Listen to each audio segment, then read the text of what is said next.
pageant.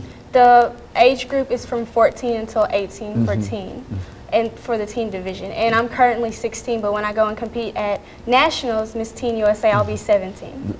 And so there's a possibility of not only winning here, but winning other places, and even having so much success that it might even entail a career change in reference to what you're doing, etc. Which is to say that you might be tied up in architectural whatever now, but in terms of being successful and having an opportunity to meet the great Donald Trump and et cetera, that might, you have to have a real commitment to architectural engineering after that kind of spotlight hit you. And I think that spotlight has already hit you, you see. Well, right now I'm still focused on architecture, but I've also been looking into and doing my research on mass communications and hopefully maybe hosting my own show one day like you are, or possibly being a radio air host.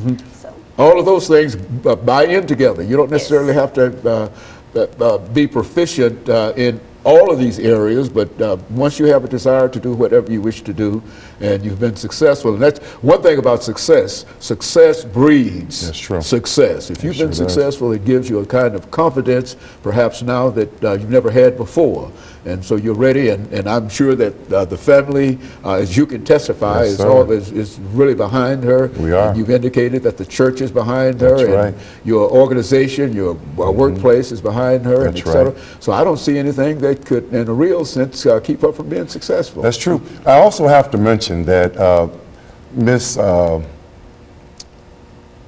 Emerald Fluker and Emerald Mitchell. I'm sorry, Miss Emerald Mitchell and Kiefer Fluker are behind her 100%. They're part of the Moves and Grooves Incorporated and Ladies of Purpose, as well as Ladies of Experience, which is Queens by Experience. I'm sorry, Queens by Experience, which is one of the mentoring programs that she also participated in, which is run by Mamie Jackson and Miss Tiffany Love. Shanice has gone through these tiers. It's definitely been a journey from here to here, you know, to where we are today. And we're just so delighted to have all of these people that have participated in her growth process. And you look like you're ready for it. I mean, because I think that when you look around at what you've already accomplished and the people that you've met and the kind of influence that you've already been under, as well as the kind of influence that you've helped to spread. I think you said that you were involved at Fort Campbell. Now, what did you do at Fort Campbell? I had the opportunity to go to Fort Campbell, and I modeled in a USO event, which was a fundraiser. Sherry Hill, the dress designer, she donated prom dresses to the unfortunate Army young ladies whose parents were, whose father or mother were in the Army and currently serving. So through that, I went to Fort Campbell and I modeled on the stage, and then after we got finished modeling, I helped a young lady pick out her prom dress, and it really touched me because I knew that I had a hand in making her smile and making her successful in a real sense, and I think that that's what it takes to make a journey to be Miss Teen USA. And I think that so far you've made quite positive aspects in reference to that journey. And over the last minute that we have here, as one of the sponsors, what would you say in reference to people that could assist you perhaps in helping to push her toward that final part of that journey? Well, you know, prayer is always in the forefront.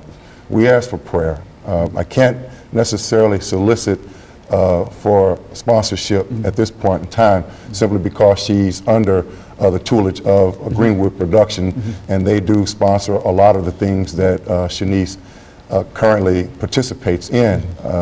Transportation is something that I have to worry about myself, so we transport her to and from all of the events around the state, and sometimes we even have to buy a plane ticket to other areas in the country. So prayer is always in prayer is the most important thing, and with prayer you're sure that you can make it. And I think I know you and your family well enough to know that if prayer can get it, then prayer will get it. That's right. Because I think all of you have demonstrated how God-centered you are, and I think that she simply exemplifies that, and we are certainly delighted to have had an opportunity in doing whatever we could do in reference to pushing her forward. And I think that the journey that she's making is a journey that is well worth making, and she will probably recognize that later on. And she might be able to say, who knows, that perhaps this show might have given her an opportunity to cross that last barrier. That's true. And of course, let me thank the two of you for coming by and giving us that excellent information this morning. And let me encourage our audience to tune in again next week for another informative edition of Comments. Thank you and good morning.